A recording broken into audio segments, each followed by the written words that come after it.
Bible చెప్తుంది, ఒక పరిశుద్ధమైన స్త్రీ తన కుమార్తెకి 5వ సువార్తగా ఉంటుంది, ఒక ప్రార్థించే తల్లిగా ఉంటుంది. ఎందుకంటే ఇంతకన్నా చెడిపోయిన ప్రపంచం మునిపి అన్నడు లేదు. ఇలాంటి ప్రపంచంలోనికి మన పిల్లలను మనం పంపిస్తా ఉన్నాం.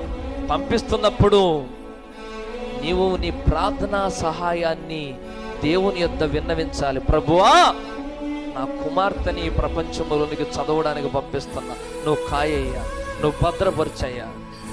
నీవు గాని ఆ పాత చింతకాయ పచ్చడి లాంటి ఆ ఫుల్లుగా ధరించే వస్త్రాలు వేసి పంపిస్తే ఏ అబ్బాయి కూడా చూసి ఆనందించడు.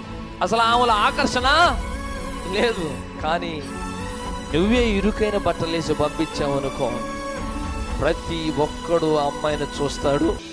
ప్రవక్త చెప్పినట్లుగా నా మాట కాదు, అమ్మాయి ఏ పురుషునితో కూడా కలవకపోవచ్చు, శారీరకంగా లైంగిక సంబంధం ఏది లేకపోవచ్చు, కానీ తీర్పు దినమున వేసి ఎక్కడ నిలబడుతుందో ఆ అమ్మాయి కూడా అక్కడే నిలబడుతుందని ప్రవక్త అంటున్నాడు. ఎవరైనా సరి చేసుకోవాలైతే సరి చేసుకోండి. మీ పిల్లలకు బుద్ధి చెప్పే ధైర్యం మీకు లేదా? చెప్పేవాడిని చెప్పనివ్వండి. ఆ ధైర్యం మీకు లేకపోతే దేవుని అడగండి, ప్రభువా, నా పిల్లలకి చెప్పే ధైర్యం అయినా నాకు ఇవ్వయ్యా.